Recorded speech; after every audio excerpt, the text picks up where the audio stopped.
been a journey really over 40 years that I've been traveling overseas for the church. You know, there are certain things that are the same, but just a little different. And you know, Asia's Asia. It has its own flavor. You know, like for an example, in Cambodia, Cambodia has a very unique history, as all countries do. But Cambodia has a unique history because of what happened in the mid-'70s, the Pol Pot era, and the genocide. And they lost somewhere between 2 and 4 million people, depending on who you talk to. And that brought that entire country to a standstill. And out of that, that culture has a certain predisposition towards family, towards feelings, towards love, which was a void, you know, because all they ever experienced for those years was this enormous amount of hate. There, the church became the family.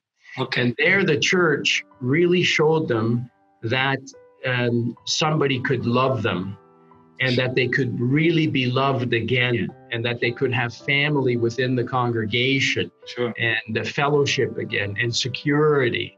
And that was really the source of the beginning of the work in Cambodia. The government at that time, and it still holds true today, said that whoever is the first religion to establish a congregation and a church, even in a village, they are officially the religion or the congregation of that village. Mm-hmm. And there was no other religion then allowed.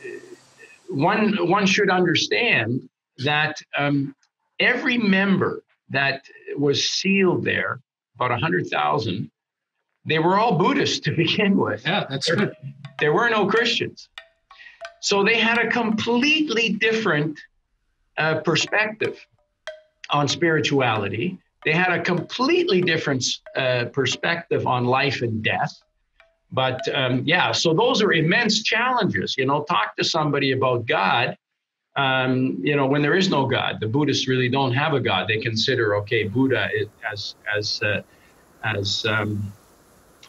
the center, let's say, of their religion or their beliefs. Yeah, but try to explain to somebody there's something else there that's not Buddha, and that is greater than Buddha. Try to explain to them then the Trinity. Oh my goodness, you know, like these are things like. The Buddhists in Cambodia have a very close connection to their ancestors who are dead. They actually have a particular day called Ancestor Day, where they remember their ancestors and think of their ancestors. They have great respect for them, and they have a very deep connection with them. For them, the concept of salvation for the departed really was not that big of a leap, because they believe that their ancestors are in eternity, and that there is a certain existence there that they, we could say, live.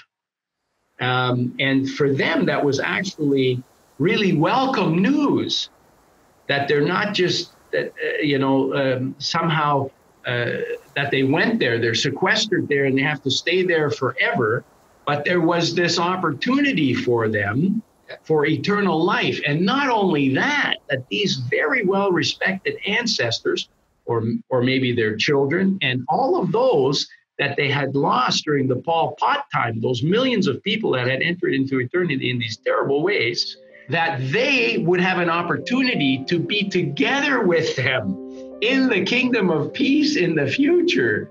Oh, that was a wonderful, wonderful revelation.